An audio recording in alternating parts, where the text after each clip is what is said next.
Hello students, welcome to a new session of science. Let us continue lesson number 9, soil.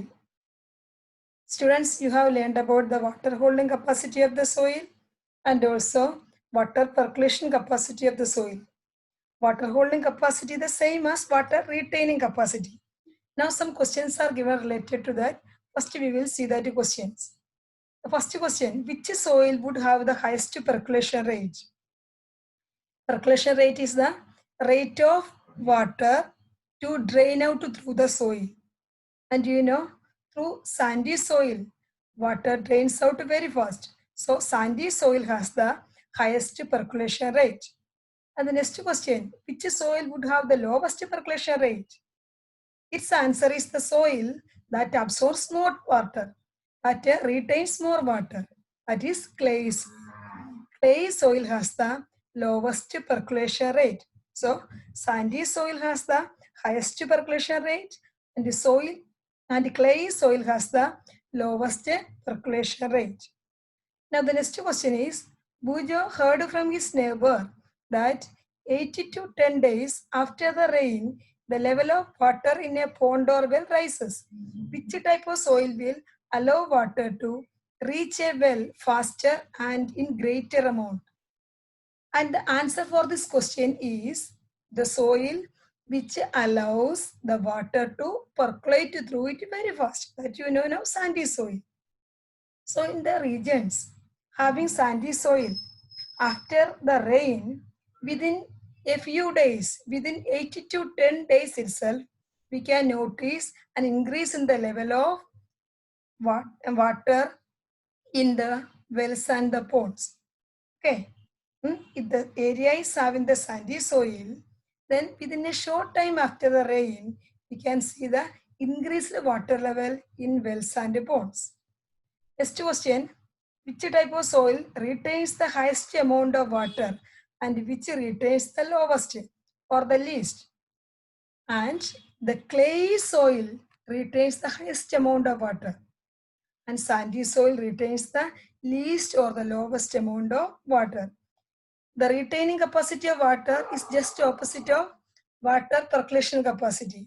Sandy soil having the highest water holding capacity and it has the lowest water retaining capacity. Same way, the clay soil has the lowest water percolation capacity and it has the highest water holding capacity.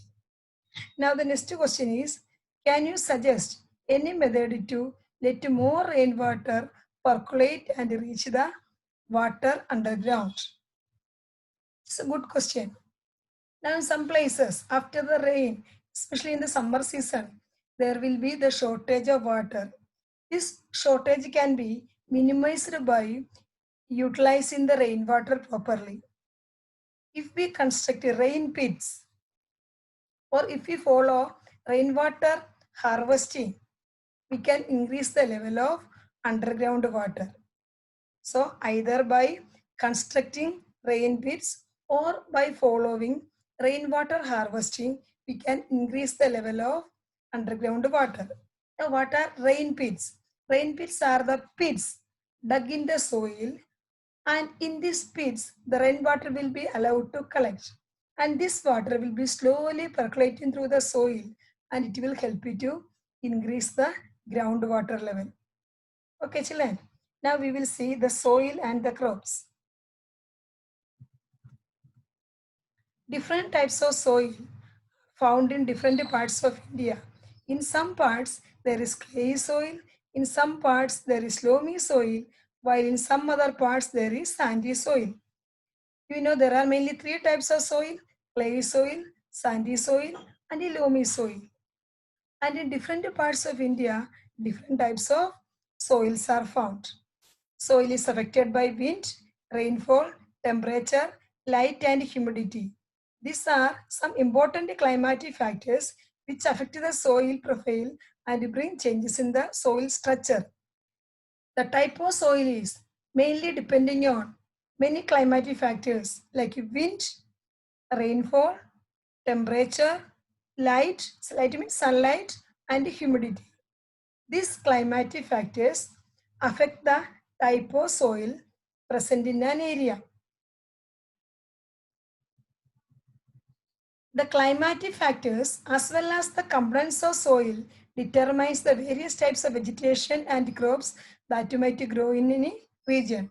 So what type of crops are grown in a region is determined by the type of climate of that region and also the type of soil present in the region.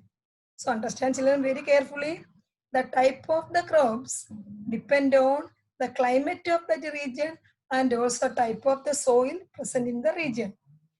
Clay and loamy soils are both suitable for growing cereals like wheat and also for grams. For cereals and grams, clay soil and loamy soils are suitable. Such soils are good at retaining water.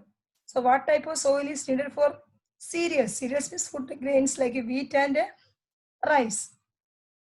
Clay soil and loamy soil which can hold more water is suitable for cereals and grams.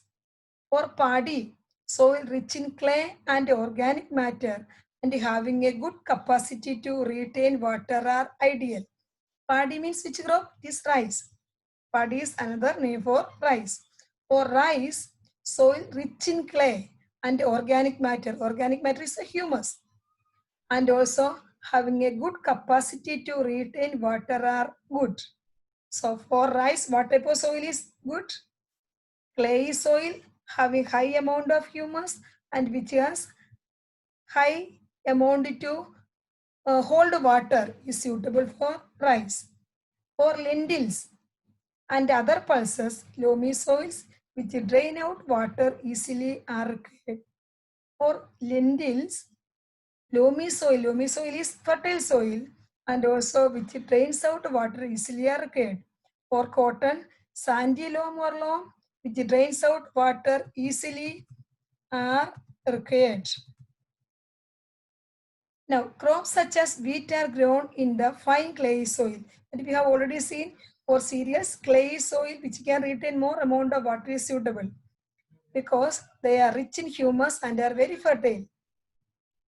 Okay, children, this lesson completed. Now we have to see two main topics given along with the lesson, that is about the use of clay soil for making the earthen utensils and also about the soil erosion. That part I will explain in the next video. Now, before that, there is a question again given here. What is the difference between the rate of percolation and the amount of water retained? That we have already seen. Rate of percolation is the speed by which the water drains out water. And amount of water retained is the water absorption power of the soil. How much water is retained by the soil. Okay, the two topics are remaining, that is soil erosion and use of clay soil for making earthen waves, that we will see in the next video.